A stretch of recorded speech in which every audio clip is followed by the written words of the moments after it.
Unfortunately, when most customers come in through the door, you can see that there's that initial level of mistrust, and you have to win them over. Most consumers today are not educated to be able to talk about their cars in an intelligent way and make informed decisions.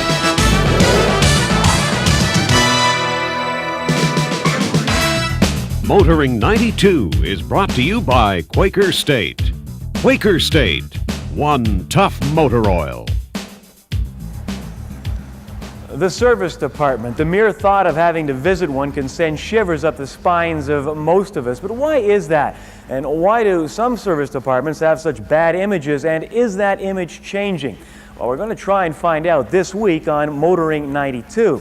And we'll begin by asking car dealers and you, the consumer, how you define service. I'd expect that the car would be in perfect running order at the end, and that the bill wouldn't exceed the estimate. And that would be good service for you. To me, that would be very good service. I think the issue for me is ensuring that the service is done to the customer's specification. By that I mean the problem that seems to present itself so often is that you ask for something to be done and the problem is not rectified. I think execution is the key to service, and the second issue would be follow-through. If the job isn't done right, is the garage willing to take the car back without notice and stand behind its work, correct the problem without additional charge? It's a very frustrating business to be in sometimes. Some customers do have unrealistic expectations. It's a very complex industry, and every day is different. It can be very trying and very difficult. We do have days that just drive us up the wall. As soon as I'm finished at the dealership, I don't go back, because I don't like going to the dealership. I take it to my own people. I don't feel that you're treated fairly at the dealership. You're asked to bring in a car. For example, my husband has a windshield problem. He's asked to bring it in. He brings it in. They determine, yeah, it has to be replaced. So he schedules time to bring it in, does that, and they determine it's not a windshield problem, so he has to go somewhere else. It's just, you know. The old adage was, sell them a car if they come back. Who cares? The philosophy has changed in the past. People are more service orientated. They want and command more and better service, and that's what we're attempting to do. Having your car serviced can be a traumatic and frustrating event. Every driver has at least one horror story about a visit to the service center. It's true that cars today are more reliable, but can the same be said about service departments? Basically the trend of consumerism, and there's legislation out now also, and the manufacturers are really pushing that you eliminate that 5 o'clock surprise, that the customer is well informed of what's happening with his car and what repairs are needed to it before he comes in to pick up the car, obviously. It's just the trend is towards much more service towards the customer, not just on the vehicle, but you have to service the customer just as well as the vehicle, and to keep the customer happy. Today we're having a free clinic where we've invited our customers in, and we're going to go through their car, give them a report on the condition of their car, and let them see behind the scenes a little bit how the shop works and the layout of the equipment that we have. And we have representatives here from some of our suppliers that if they have any technical questions that they can have some answers for them if they have any questions, and just to see how the shop operates. Well, what do they look like? They're pretty good.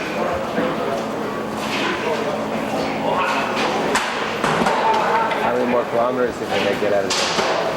Well, they are still pretty good. They have at least 20,000 kilometers. What do you think of all this? Well, I appreciate that they're looking at my car. It seems to take a lot of attention to it. You wish you could be in here more often, or what is it like when you usually drop a car off? I go for a cup of coffee and come back an hour later. Are you old enough to remember what it used to be like 10 years ago? Can you remember? Sure can. Well, I only drove American cars, so manufacturers then were not that interested in the consumer.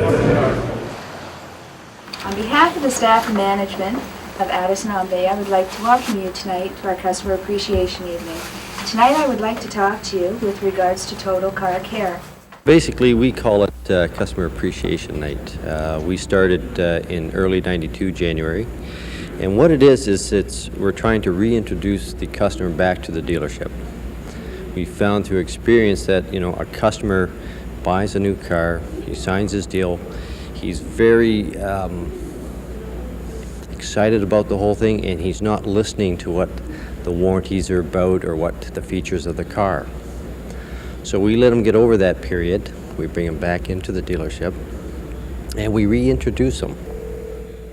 I think if you look at surveys and that, car salesmen probably have the lowest rating going, and so I think that they've got an awful lot to overcome with what's happened in the past, and so whether it be reality or perception, but there's a lot of work to be done in that regard.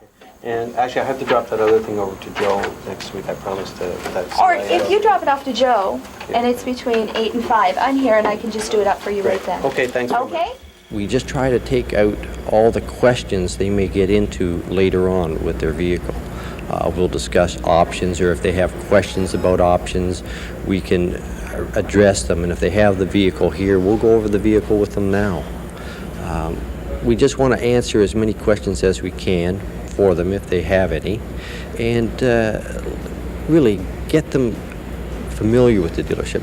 Well, it's a way of, we don't want to lose any business, and it's a way to keep our customers coming back, that if you treat them as you'd like to be treated, then hopefully they'll keep coming back.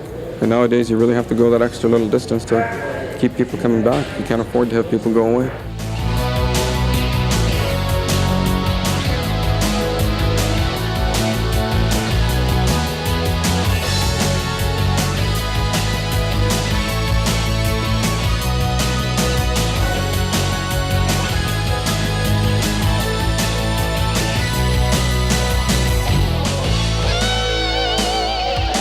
The Skylark features Buick's Command Ride Control suspension. It is driver adjustable, featuring 3 different modes.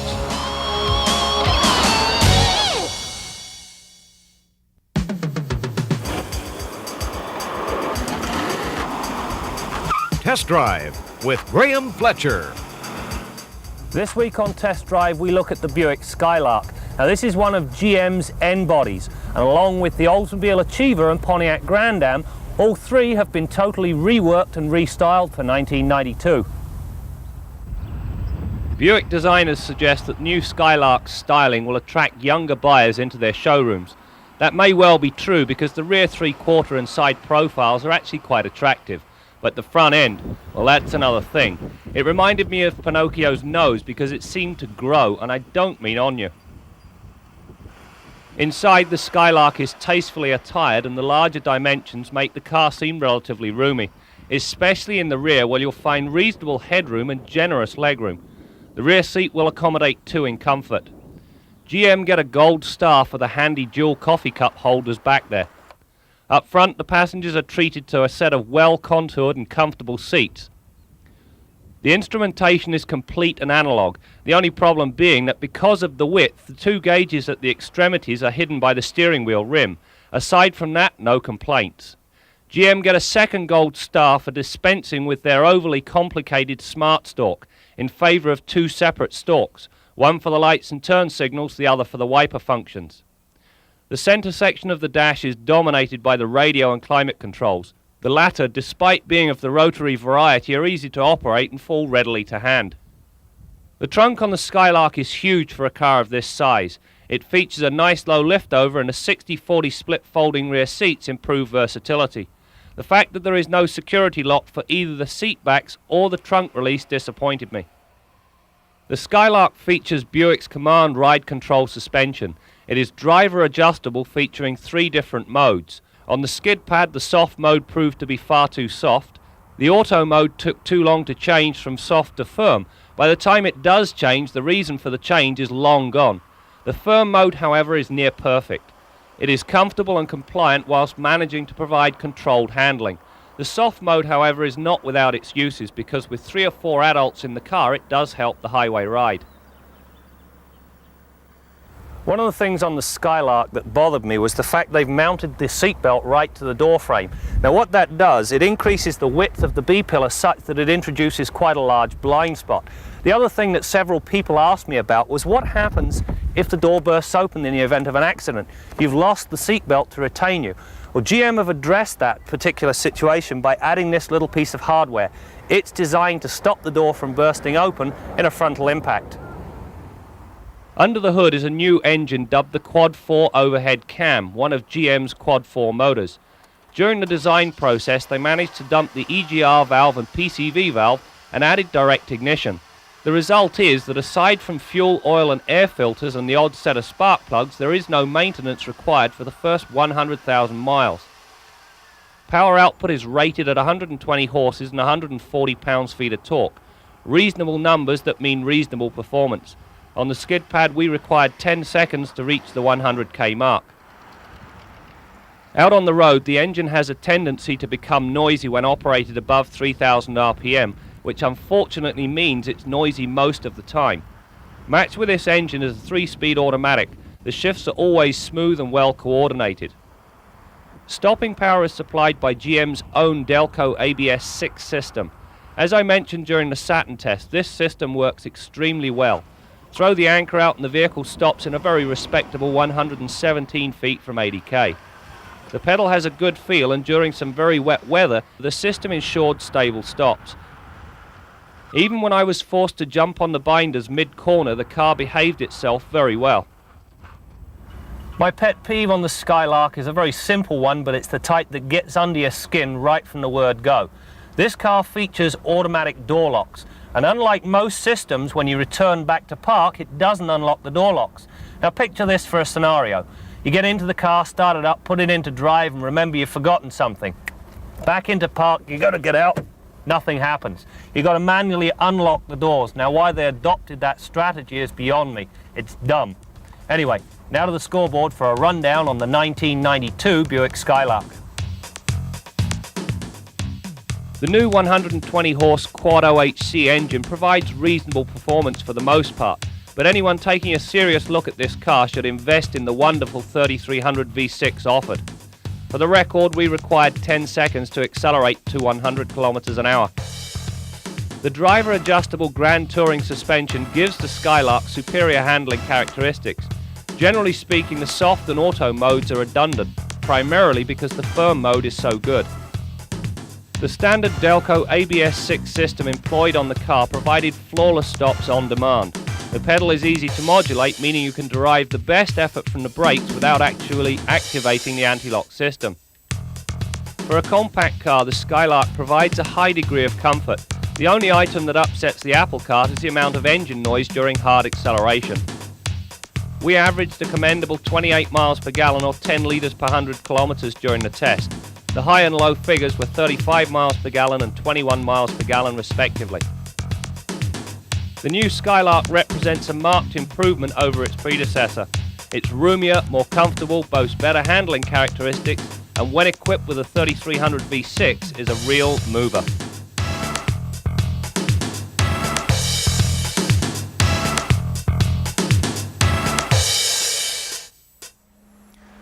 Robin, I'm over here, we're rolling again. Tell you, these mechanics. But I know one mechanic who wouldn't be caught dead with a poster like that in his garage, and that, of course, is our resident mechanic on Motoring 92, Bill Gardner. Yeah, you're right, Brad. I wouldn't be caught dead with one of those posters around my shop. Oh, well, I don't count this one because, I mean, spring tune-up, car repair shop, I thought that was appropriate. Anyhow, what we want to talk about this week is how you as an automotive consumer or motorist can better interface with those people that fix your car. Guys like me, service advisors, secretaries, managers, all these people that are links in the chain between you and you ultimately getting your car fixed properly. And there's a lot of things that can and will go wrong. So it would be very helpful if you just gave us some help up front. It's very easy for you to do things. Now, what I find at my shop is a lot of times customers come in and they hand you a couple of loose keys like this. They're not tagged, easy to lose. You might drop them in the snow, sit them down somewhere else. We've got 20 or 30 cars out there for work. We don't know which keys are for what. We waste time like crazy doing this. So make sure that they're on tags, properly identified. The second thing is, make sure you've got yourself a good list made to leave with the car. This should be on top of the dash where a guy with dirty hands like me can come along and read it through the windshield. I want your name, your phone numbers at work, a description of the car, make, model, and year. The serial number would be very helpful if you could print that out as well, because then we'll pick that little piece of paper up, walk to the phone to order our parts. We also want a brief printed description of the problems. The symptoms only, not what you think's wrong with the car, because when you start telling me that you think the timing is out, or the carburetor's gone, or the muffler's leaking, or something like this, I don't know if you really know what a car acts like when it's got those problems. So just keep it short and sweet, describe the problem only. I'll road test the car and I'll decide what's wrong with it. And I'll grab your piece of paper and I'll add to, I'll make a list of the results that I find from my road test. Car pulls heavily to the left under braking, wanders to the right when I'm driving, things like this. And this will all help me out when I get inside and look at the car. It's the old saying, proof of the pudding is in the eating. So I will determine that. The other thing to remember is be prepared to leave your car in for a little bit longer than you may have before, because cars are very complex. We may not be able to get the parts easily, so this in at 8, out by 4 stuff is getting more and more difficult every year. So allow us a bit of time, we'll do a better job for you. And help us with these little things. If you want babysitting at 40 or 50 bucks an hour, we'll do all this, but you'll save yourself a lot of money and time if you help us out. Till next week, I'm Bill Gardner for Motoring 92. Although there are major technical hurdles to overcome, Chrysler will build 50 electric Magic Wagons for fleet use this year. The T-Van has a range of more than 100 miles, a top speed of over 110 kilometers an hour, and goes from 0 to 60 in about 25 seconds. To increase that range and power, a breakthrough in battery design is needed. Improvement in the power network would permit recharging at home.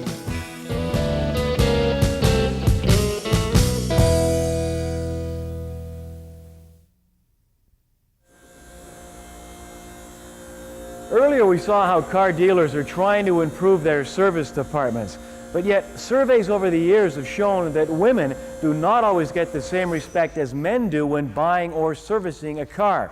Is that true today? Well, we met one lady who has some definite thoughts on that subject. And most breakdowns are the result of neglected maintenance. They're not some sophisticated computer problem that no one can figure out. They're hoses, they're rubber hoses, they're belts that break. They're fluids that become so low in the engine or the rad that literally the car overheats to the point where it can't go forward, not to mention the damage that's done. The only thing neglecting routine maintenance that's recommended by your manufacturer does, it feeds the repair shops big profits. So this is pay me now or pay me later. But it's so important that you pay now because the price will never be the same again. Mary Jackson loves cars. She loves driving them, fixing them, and most of all, Mary Jackson enjoys talking about cars to other women. Author of the Greaseless Guide to Car Care Confidence, Mary Jackson travels North America conducting car care workshops. Although men are invited, most of the questions come from the ladies. Period. But the steering wheel doesn't move, and it takes about 2 minutes for it, and sometimes when I'm in a hurry, I will actually go and really force it. I guess I'm not doing a good thing. I know it'll start if I keep long enough to press my foot down, and then eventually it will catch. But each time, I wondered if I was going to make it home. Yes. Does the warming up include winter and summer, or just winter? Does the warming up include winter and summer? Good question. Both. The truth is the industry is still male-dominated. We have very few women selling cars, very few women servicing cars, and even fewer women owning car dealerships. To the extent that there's still chauvinism in our culture, I think that it's more concentrated in any area where you have a very much a male-dominated industry. Certainly women still perceive of discount. We still see cars being sold in a couple situation to the man. We still see in service women, their vehicle knowledge being discounted as if they couldn't use the information in the same way that a man could. We still see that kind of thing, but the industry's changing. because as the bottom line becomes clearer and clearer, it's women who are buying the cars and women who are bringing the cars back into the service organizations for work after the warranty period is over. And the organizations that are going to survive are seeing that they better start treating everyone as a full-fledged customers, because that's what women are saying they want. Spent a lot of money on my carburetor, always having it disassembled and cleaned. Never could figure out why. These fuel injectors, many of them, to give you some idea of how miserly fuel is being metered out, the openings, many of these openings are slightly larger than the width of a human hair. So you can reduce problems with this system, with clogging of fuel injectors, with a pretty simple process that doesn't cost you a thin dime extra. And it's called run off the top of your tank. When your tank gets down to a quarter, fill it up. That way the contaminants stay at the bottom of the tank where they belong, because they're heavier than the liquid itself. And they don't do a bit of harm. My last new car I took into the dealer for its first checkup, and it came out with the noise that they had put in it. When I took it back and objected to this noise, the service manager told me that I should turn up the radio. Even though I was speaking knowledgeably about cars, my brother has a dealership, told me exactly what the problem was and where the noise was coming from, and I was not speaking out of ignorance. That was still his reaction. And I doubt that he would have said that to you, Brad. My belief is the things we're the most uncomfortable with are the things we know the least about. And in my own experience, before I started working on cars, I hated my car. I hated going to a mechanic. You know, I'd hear a new sound coming from the hood, and I'd turn the radio up. Anything not to put myself in the position of feeling stupid, which is what I would used to feel when I'd try to talk about my car to a mechanic. If someone is not treating me with respect and courtesy, if they're not answering my questions, if they're discounting either my questions or who I am, then I'm going to go out and look for another organization fast. Are these the best cars in the world? And do they give you the best service in the world? Well, find out when I come back on Kenzie's Corner.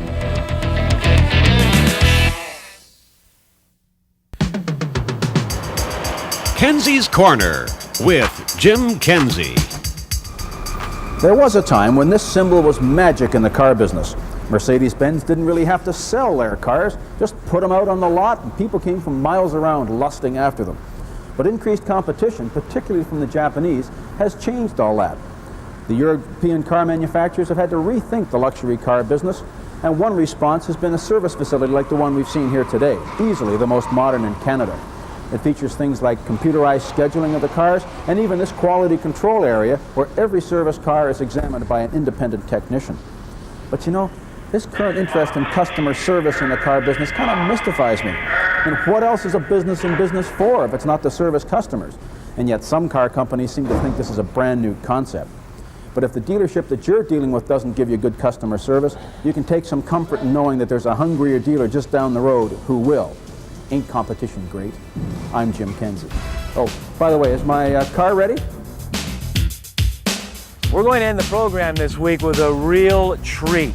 You are looking at 12 cylinders, 5.3 liters, and about 340 horsepower. Now, in case you haven't already guessed, it is powering a Jaguar XKE, better known as the E-Type over on the other side of the pond. This is a 1973 model. What makes it noteworthy is that they only made about 215 of these 12-cylinder cars, and they stopped making the 12-cylinder with the Standard back in 1974. How'd you like to have one of these in your driveway? Which reminds me, did I buy my lottery ticket this week? I gotta go, but we'll see you next week for more stories about cars and the people who drive them. Motoring 92 has been brought to you by Quaker State. Quaker State, one tough motor oil.